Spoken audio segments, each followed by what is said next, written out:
আসসালামু আলাইকুম রহমতুল্লাহি বরকাতু। আলহামদুলিল্লাহি রব্বিল আলামিন। আসসালাতু আসসালামু আলাইকা আলা সাইয়্যিদিল মুরসালিন ওয়ালা আলিহি ওয়াসাহবিহি আজমাইন।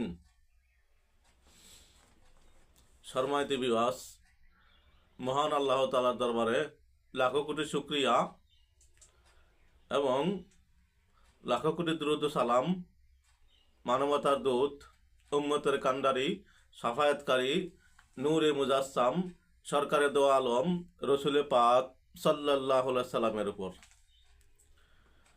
সম্মানিত বিওয়াস, আশা করি মহান আল্লাহ তাআলার অশেষ রহমতে সকলে ভালো আছেন। তাই আসুন শুকরিয়া তান আমরা সকলে মহান আল্লাহ তাআলার দরবারে শুকরিয়া তান একবার বলি আলহামদুলিল্লাহ। আমি মহান আল্লাহ তাআলার দরবারে আরও শুকরিয়া জানাই যে মহান আল্লাহ তাআলা আমাকে দয়া করে মায়া করে মুসলমান পিতামাতার করে শ্রেষ্ঠ নবীর উম্মত করে এই দুনিয়াতে পাঠিয়েছেন এবং সুস্থ রেখেছেন। আলহামদুলিল্লাহ। শুকরিয়া যত করি অতই মধুর লাগে, ভালো লাগে। কেননা মহান আল্লাহ তাআলা বলেন যে আমার নেয়ামত খেয়ে শুকরিয়া করলো তার নেয়ামত আমি বাড়িয়ে দেই। তাই তো আমি সদা সর্বদা মহান আল্লাহ তাআলার দরবারে শুকরিয়া করি। তাই আসুন যে যে অবস্থায় আছি ওই অবস্থা থেকে মহান আল্লাহ তাআলার দরবারে শুকরিয়া করি, আল্লাহ তাআলা নেয়ামত বাড়িয়ে দেবেন। সম্মানিত বিওয়াস, আপনারা দেখছেন মদিনার পথে 97 ইউটিউব চ্যানেল। এই চ্যানেলের মূল উদ্দেশ্য কোরআন হাদিস থেকে ইসলামিক ভিডিও আপলোড করা। মদিনার পথে নামটি কেন দিয়েছি? মনে বড় আশা, যাব সোনার মদিনা, তাই তো নাম দিয়েছি মদিনার পথে। যারা একবার মদিনা গিয়েছে তারা বারবার যেতে চায়, যারা যায় নাই তাদের এই নামটি শুনলেই প্রাণে ঢেউ উঠে যায়। কখন যাবে মদিনা, কখন যাবে মদিনা, সোনার মদিনা দেখতে বারবার মন চায়। আসুন আমরা নিয়ত করি, হে আল্লাহ আমাদেরকে জীবনে একটিবার হলেও হজে বাইতুল্লাহ নসিব করেন, আপনার হাবিবের মদিনা শরীফ যাওয়ার তৌফিক দেন, আমিন। সম্মানিত বিওয়াস, আজকে আমরা একটি বিষয় নিয়ে আলোচনা করব। পবিত্র কোরআনের একটি সূরা নিয়ে কিছু করার চেষ্টা করব ইনশাআল্লাহ।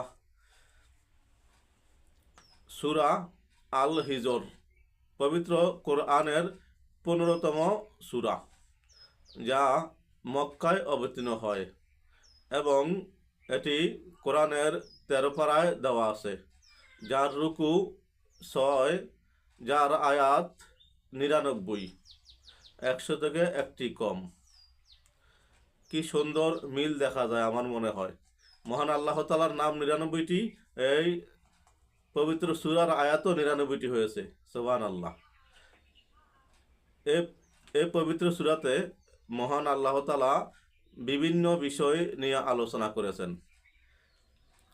এই সূরাটির 80 নম্বর আয়াতে আল হিজর শব্দটি এসেছে। তার নাম অনুসারে এই সূরার নামকরণ করা হয়েছে সূরা আল হিজর। নানাবিধ বিষয় আলোচনা করা হয়েছে, যেমন কোরআন মহান আল্লাহর পক্ষ থেকে নাজিলকৃত এবং এর হেফাজত সংকরণ স্বয়ং আল্লাহ তাআলা দায়িত্বে নিয়েছেন, উনি হেফাজতকারী। মহান আল্লাহ নিয়েছেন হযরত লূত আলাইহিস সালাম এর সম্প্রদায়ের অবাধ্যতার করুণ পরিণতির বর্ণনাও এ সূরাতে এসেছে। ইসলামের বাণী প্রচারের নির্দেশনা এ সূরায় প্রদান করে বিদ্রোহকারীদের জন্য আলোচনা করা হয়েছে। মহানবী হযরত মুহাম্মদ সাল্লাল্লাহু আলাইহি সাল্লাম এর পক্ষ থেকে মহান আল্লাহ তাআলা যথেষ্ট হয়েছেন এমন ঘোষণা দেওয়া হয়েছে। যার দায়িত্ব মহান আল্লাহ তাআলা নেয়, তাকে কি কেউ ক্ষতি করতে পারে? আমরা অতীতে দেখেছি রসুল পাক সাল্লাল্লাহু আলাইহি সাল্লাম দুনিয়ায় আসার থেকে যাওয়ার পর্যন্ত কত যে শত্রুতামি হয়েছে, কত ক্ষতি করার চেষ্টা করেছে। মহান আল্লাহ তাআলা কারো ক্ষতি করতে দেন নাই। তো আসুন আমরা সদা সর্বদা মহান আল্লাহ তাআলার কাছে চাইব।